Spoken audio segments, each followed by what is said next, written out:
India ఈ దేశంలో 140 కోట్లకు పైగా భారతీయులు ఉన్నారు. ఇంతమంది జనాభాలో ఎవరైనా ఎప్పుడైనా ఎక్కడికైనా ప్రయాణించాల్సి వస్తే వాళ్ళు ఎంచుకునే ఫస్ట్ ట్రాన్స్పోర్టేషన్ రైల్ ట్రాన్స్పోర్టేషన్.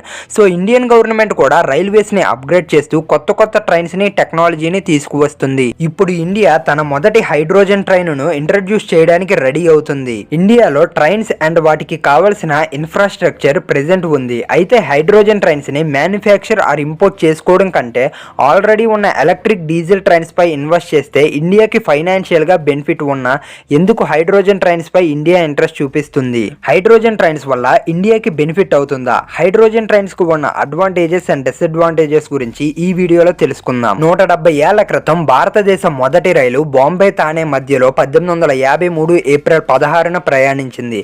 దీంతో భారతదేశానికి మొట్టమొదటిసారి నీటి ఆవిరితో నడిచే రైలు రావడం జరిగింది. 1925లో ఎలక్ట్రిక్ ట్రైన్స్, 1954లో డీజిల్ ట్రైన్స్, 2015లో సిఎన్జితో నడిచే ట్రైన్స్ ని ఇండియన్ గవర్నమెంట్ ఇంట్రడ్యూస్ చేసింది. 2019లో ఇప్పటి వరకు ఉన్న ట్రైన్ల స్పీడ్ అండ్ టెక్నాలజీని అప్గ్రేడ్ చేస్తూ పూర్తి మేడ్ ఇన్ ఇండియాగా వందే భారత సెమీ హై స్పీడ్ ట్రైన్స్ ని ఇండియన్ గవర్నమెంట్ ఎంతో ప్రతిష్టాత్మకంగా భారతదేశంలో ఇంట్రడ్యూస్ చేసింది. అండ్ రీసెంట్ గా జరిగిన ఫ్యూచర్ రైల్ ఇండియా 2024 కాన్ఫరెన్స్ లో అనిల్ కుమార్ ఖండేల్వాల్ ఇండియా తన మొదటి హైడ్రోజన్ ట్రైన్ ని 2024 ఎండింగ్ లో కల్లా ఇంట్రడ్యూస్ చేస్తుంది అని చెప్పారు. అండ్ 2047 లోపు ఇండియాలో మొత్తం 50 హైడ్రోజన్ ట్రైన్స్ ఉండేలా ప్లాన్ చేస్తున్నామని చెప్పారు. అండ్ 2024 ఎండింగ్ లో వచ్చే హైడ్రోజన్ ట్రైన్స్ ని హర్యానా రాష్ట్రంలో జింద్, సోనీపట్ ప్రాంతాల మధ్యలో 89 కిలోమీటర్ల ట్రాక్ డిస్టెన్స్ తో ఇనాగ్రేట్ చేస్తాము అని చెప్పారు. అయితే ఈ హైడ్రోజన్ ట్రైన్స్ కి అడ్వాంటేజెస్ అండ్ డిసడ్వాంటేజెస్ అనేవి ఉన్నాయి. ఫస్ట్ ఆఫ్ ఆల్ మనం హైడ్రోజన్ ట్రైన్స్ కు ఉన్న అడ్వాంటేజెస్ గురించి తెలుసుకుందాం. మన ఇండియాలో 94% రైల్వే ట్రాక్స్ అనేవి ఎలక్ట్రిఫైడ్ అయ్యాయి. అండ్ దీనికోసం గవర్నమెంట్ ఎన్నో లక్షల కోట్లను ఖర్చు పెట్టింది.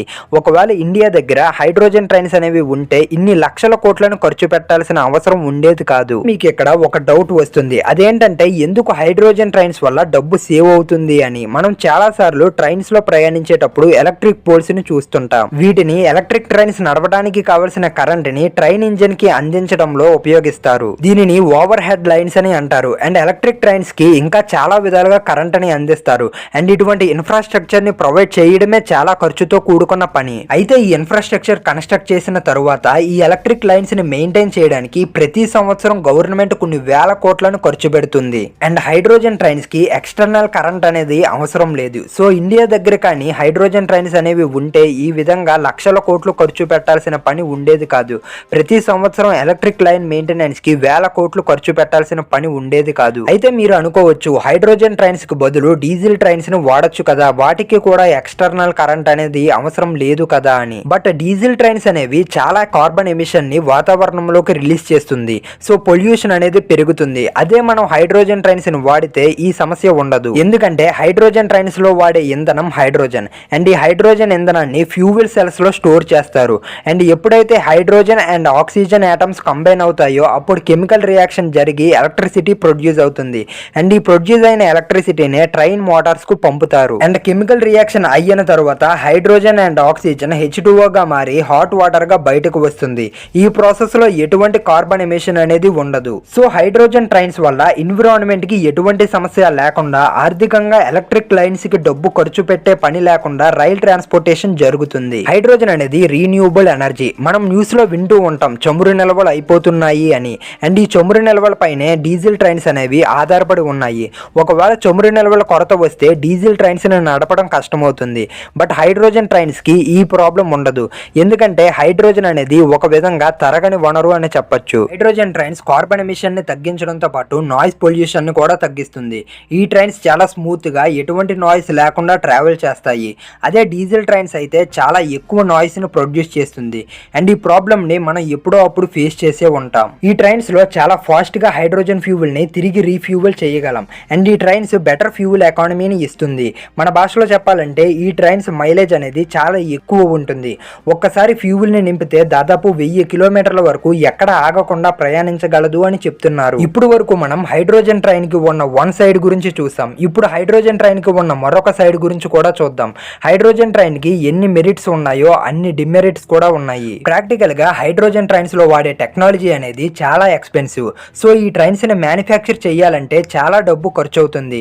ఒకవేళ వీటిని ఇంపోర్ట్ చేసుకోవాలనుకుంటే ఇంకా ఎక్కువ ఖర్చు పెట్టాల్సి ఉంటుంది. అండ్ ఈ ట్రైన్స్ లో వాడే ఇంధనం హైడ్రోజన్. దీనిని తయారు చేయడానికి చాలా డబ్బును ఖర్చు చేస్తారు. ఇండియాలో 1 kg హైడ్రోజన్ గ్యాస్ ను కొనాలంటే 300 నుండి 400 వరకు ఖర్చు అవుతుంది. అయితే ఇంత ఎక్కువ ఖర్చు పెట్టాల్సి వస్తుంది కాబట్టి టికెట్ ప్రైస్ కూడా అంతే ఎక్కువ ఉండొచ్చు. ఒకవేళ టికెట్ ప్రైస్ ఎక్కువ ఉంటే ఇండియాలో హైడ్రోజన్ ట్రైన్స్ ఫ్లాప్ అయ్యే ఛాన్స్ ఉంది. అండ్ మనకు వందే భారత్ ట్రైన్ల విషయంలో ఏం జరిగిందో తెలుసు. హైడ్రోజన్ అనేది హైలీ ఫ్లామబుల్ గ్యాస్. ఈ గ్యాస్ కి స్మెల్ కానీ కలర్ కానీ ఉండదు. ఒకవేళ ఈ గ్యాస్ లీక్ అవుతుంటే దానిని తెలుసుకోవడం చాలా కష్టం. ఈ గ్యాస్ హైలీ ఫ్లామబుల్ కాబట్టి ఈజీగా ఫైర్ యాక్సిడెంట్స్ అయ్యే ఛాన్స్ ఉంది. సో ఇటువంటి యాక్సిడెంట్స్ కాకుండా చాలా జాగ్రత్తలు తీసుకోవాలి. అండ్ ఈ హైడ్రోజన్ గ్యాస్ ని ట్రాన్స్పోర్ట్ చేయడం చాలా ఖర్చుతో అండ్ రిస్క్ తో కూడుకున్న పని. ఈ హైడ్రోజన్ గ్యాస్ ని ఎక్కడ పడితే అక్కడ ట్రైన్ లో రీఫ్యూల్ చేయడం అవ్వదు. దీనికంటూ కొన్ని సేఫ్టీ ప్లేసెస్ ని కన్స్ట్రక్ట్ చేయాలి. దీనికోసం సేఫ్టీ వర్కర్స్ తో కూడిన గ్యాస్ స్టేషన్స్ ని ఏర్పాటు చేయాల్సి ఉంటుంది. ఒకవేళ హైడ్రోజన్ ట్రైన్స్ ని ఇండియాలో ఎక్కువగా యూజ్ చేస్తే దానికి తగ్గ మార్కెట్ ని ఇండియన్ గవర్నమెంట్ క్రియేట్ చేయాల్సి ఉంటుంది. ఎందుకంటే హైడ్రోజన్ మార్కెట్ అనేది చాలా చాలా తక్కువ. హైడ్రోజన్ ప్రొడ్యూస్ చేసే ప్రాసెస్ ఎక్కువ కాస్ట్ ఉండడంతో అండ్ ఎక్కువ రిస్క్ ఉండడంతో దీని మార్కెట్ అనేది చాలా తక్కువ. ఈవెన్ ఈ గ్యాస్ గురించి కూడా కంప్లీట్ డీటెయిల్స్ అనేవి ప్రెజెంట్ లేవు. ఈ గ్యాస్ పై ఇంకా పరిశోధనలు జరుగుతున్నాయి. ఈ హైడ్రోజన్ గ్యాస్ మార్కెట్ పెరగాలంటే భూమిపై ఉన్న డీజిల్ పెట్రోల్ నిల్వలు తగ్గిపోవాలి. అప్పుడు మాత్రమే ఈ హైడ్రోజన్ గ్యాస్ మార్కెట్ పెరుగుతుంది. అండ్ ఇది జరగాలంటే చాలా టైం పడుతుంది. ఇండియన్ గవర్నమెంట్ ఈ ట్రైన్స్ ని తీసుకురావడానికి main reason sustainable future and environment encouragement.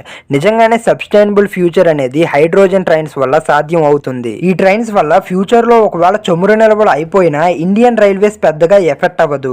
And India diesel trains పై డిపెండెన్సీ తగ్గించుకోవచ్చు. బట్ ఇండియన్ గవర్నమెంట్ ఈ ట్రైన్స్ తో ఎన్విరాన్మెంట్ ఎంకరేజ్మెంట్ అని అంటుంది. బట్ నిజానికి ఈ ట్రైన్స్ వల్ల ఎన్విరాన్మెంట్ ఇండైరెక్ట్ గా పొల్యూట్ అవుతుంది.